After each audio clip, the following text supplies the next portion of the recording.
नमस्कार। द देसी अड्डा पर आपका स्वागत है। मैं हूं राकेश तिवारी। क्या प्रधानमंत्री नरेंद्र मोदी महाराजगंज का मिजाज बदल देंगे? ऐसा मैं इसलिए कह रहा हूं क्योंकि कांग्रेस प्रत्याशी आकाश प्रसाद सिंह जिस भूमिहार मतों के सहारे महाराजगंज में आए थे, उन्हीं भूमिहार मतों का मिजाज प्रधानमंत्री नरेंद्र मोदी के छपरा पहुंचने से पहले ही बदलने लगा। आज जब प्रधानमंत्री नरेंद्र मोदी की एक सभा छपरा में हो रही है और दूसरी सभा 21 को गोरिया कोठी में होनी है, तो ऐसी परिस्थिति में क्या महाराजगंज का मिजाज पूरी तरह से बदल जाएगा? और जो लोग अभी तक इस संशय में बैठे हुए हैं कि आखिर हमें करना क्या है, किसके पक्ष में मतदान करना है, वे भी बदल जाएंगे। ऐसा मैं इसलिए कह रहा हूं क्योंकि महाराजगंज के निवासी और बड़े नेता विधान पार्षद जो पहले भाजपा के ही विधान पार्षद थे, सचिदानंद राय, जिनकी आजकल जनार्दन सिंह सिग्रीवाल से अनबन चल रही थी, वे अब बीजेपी ज्वाइन कर रहे हैं। प्रधानमंत्री नरेंद्र मोदी के सामने वे फिर से बीजेपी में शामिल हो जाएंगे और इसके बाद पूरा समीकरण बदल जाएगा।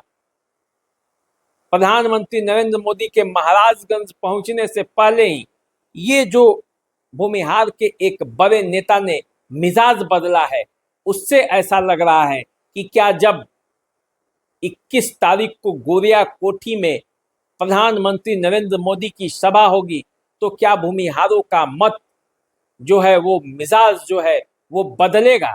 क्योंकि अभी तक ऐसा माना जा रहा था कि आकाश प्रसाद सिंह जब से महाराजगंज के चुनावी मैदान में कांग्रेस प्रत्याशी के तौर पर उतरे हैं, उसके बाद महाराजगंज के भूमिहारों ने ये मन बनाया था कि आकाश प्रसाद सिंह के साथ इस बार रहना है, क्योंकि 1991 के बाद ये मौका उन्हें मिल रहा है कि फिर से वे अपना सांसद चुन सकते थे। पहले सचिदानंद राय भी आकाश प्रसाद सिंह के साथ थे और ऐसा देखा गया था कि सचिदानंद राय आकाश प्रसाद सिंह को समर्थन कर रहे हैं, लेकिन अचानक न जाने क्या बात हुई कि सचिता राय ने मन बदल दिया। सचिदानंद राय अपने समर्थकों के साथ पहले बैठक की और फिर ये तय किया कि अब वे प्रधानमंत्री नरेंद्र मोदी को साथ देंगे। प्रधानमंत्री नरेंद्र मोदी के राष्ट्र निर्माण में वे अपनी भूमिका निभाएंगे और इसी ऐलान के साथ वे छपरा में जाकर प्रधानमंत्री की सभा में वो शामिल हो रहे हैं। तो ऐसे में सवाल उत्पन्न हो रहा है कि जिन मतों के सहारे आकाश प्रसाद सिंह महाराजगंज पहुंचे हैं, वे मत क्या चुनाव के दिन तक गोलबंद रह पाएंगे या फिर वे अपने पुराने जगह पे लौट जाएंगे? क्योंकि ऐसा देखा जाए तो महाराजगंज लोकसभा क्षेत्र के अंतर्गत जिन भूमिहार नेताओं की या तो कर्म भूमि रही है या जन्मभूमि रही है, उसमें से कोई बड़ा नेता जो कभी सांसद, विधायक या एमएलसी रहा है, वो आकाश प्रसाद सिंह के साथ नहीं है। क्योंकि यदि बात करें भूमिहार नेता की कि महाराजगंज में कौन से भूमिहार नेता प्रभावित कर सकते हैं, तो उसमें सबसे बड़ा नाम जो आता है, उसमें महाचंद्र प्रसाद सिंह, धूमल सिंह, उसमें नाम आता है देवेश कांत सिंह का, उसमें नाम आता है सचिदानंद राय का, डॉक्टर देव रंजन का, वीरेंद्र ओझा का। तो ये सब के सब या तो बीजेपी के नेता हैं या जनता दल यू के वो नेता हैं और सभी के सभी अपने पार्टी से बंधे हुए हैं। अब ऐसी स्थिति में क्या मामला बनने वाला है? सचिदानंद राय जो कि बीजेपी में नहीं थे और वे खुलकर आकाश प्रसाद सिंह के पक्ष में जा रहे थे, वे भी जब बीजेपी में वापस लौट आए हैं, तो फिर महाराजगंज की राजनीति कहां और किधर जाएगी, ये देखना अभी बाकी है। क्योंकि आकाश प्रसाद सिंह के साथ जो भूमिहार नेता हैं, वे या तो जनप्रतिनिधि पंचायती स्तर व्यवस्था के हैं या कोई भूमिहार के पंचायतों के या प्रखंडों के नेता उनके साथ घूम रहे हैं।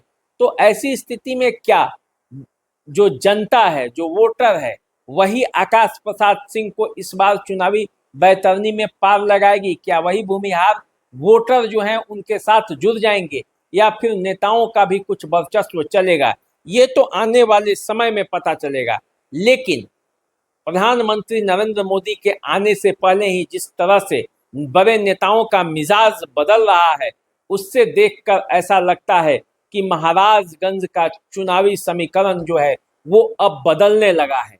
क्योंकि बीच में ऐसा लग रहा था कि बीजेपी की राहें मुश्किल होती जा रही थी, जब रणधीर सिंह ने चुनावी मैदान में लड़ने का ऐलान कर दिया था, जब सच्चिदानंद राय चुनावी मैदान में लड़ने का ऐलान कर दिया था, और आकाश प्रसाद सिंह कांग्रेस के टिकट लेकर जब चले आए थे और सच्चिदानंद राय ने चुनाव लड़ने से इनकार कर दिया था, तब ऐसा लग रहा था कि महाराजगंज का चुनावी समीकरण इस बार बदल जाएगा और इस बार ऐसा होगा जो शायद इतिहास बन जाए। लेकिन अब धीरे धीरे जो समीकरण बन रहा है और जिस तरह से माहौल बनते जा रहा है, उससे लगता है कि आकाश प्रसाद सिंह की राहें दिन प्रतिदिन मुश्किल होती जा रही हैं। इस पर उन्हें ध्यान देना पड़ेगा, इस पर अंकुश लगाना पड़ेगा और उन्हें रणनीति बनानी पड़ेगी कि जनार्दन सिंह सिग्रीवाल के खिलाफ वो कौन सा अस्त्र लाएंगे जिससे वे जनार्दन सिंह सिग्रीवाल को पराजित कर पाएं। क्योंकि अस्त्र तो जो उनके पाले में था वो धीरे धीरे जनार्दन सिंह सिग्रीवाल के पाले में आ रहा है। तो ऐसी स्थिति में महाराजगंज की चुनावी लड़ाई और चुनावी रणनीति क्या होगी, इसे देखना बाकी है। क्योंकि महाराजगंज की राजनीति में अभी बहुत खेल होना बाकी है। 25 तारीख को चुनाव है, इसलिए अभी चुनाव में देरी भी है। समीकरण दिन रात बदल सकते हैं, दिन रात बदल भी रहे हैं। 2 दिन पहले जो समीकरण रहता है वो बदल जाता है और फिर 2 दिन बाद कोई दूसरा समीकरण हो रहा है। तो अभी ये चलेगा और ये तब तक चलेगा जब तक 25 तारीख को मतदान नहीं हो जाता है। तो प्रत्याशियों को सतर्क रहना पड़ेगा।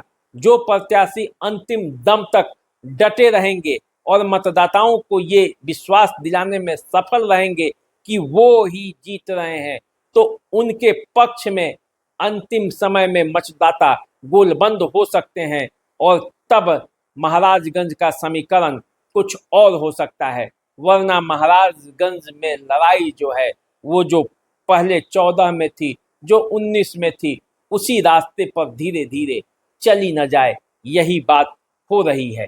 क्योंकि अब धीरे धीरे जो एनडीए के नेता हैं, एनडीए के जो घटक दल हैं, उनके नेताओं की संख्या भी जनार्दन सिंह सिग्रीवाल के साथ बढ़ती जा रही है।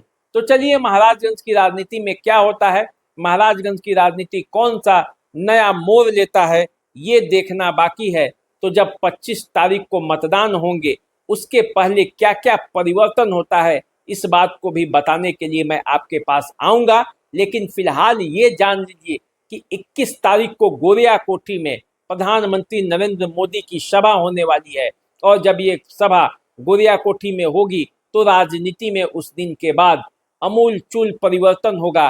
क्योंकि गोरिया कोठी क्षेत्र जो है वो माना जाता है कि भूमिहार बहुल क्षेत्र है और उस भूमिहार बहुल क्षेत्र में जब मोदी वहां से अपना भाषण देंगे तो उसका मतदाताओं पर क्या असर होगा, ये चुनाव के समीकरण को प्रभावित कर सकता है। तो चलिए क्या होता है महाराजगंज की राजनीति में, ये भी देखेंगे। अभी दीजिए मुझे इजाजत, चैनल को सब्सक्राइब कर लीजिए, फेसबुक इंस्टाग्राम पे हमें फॉलो कीजिए। नमस्कार।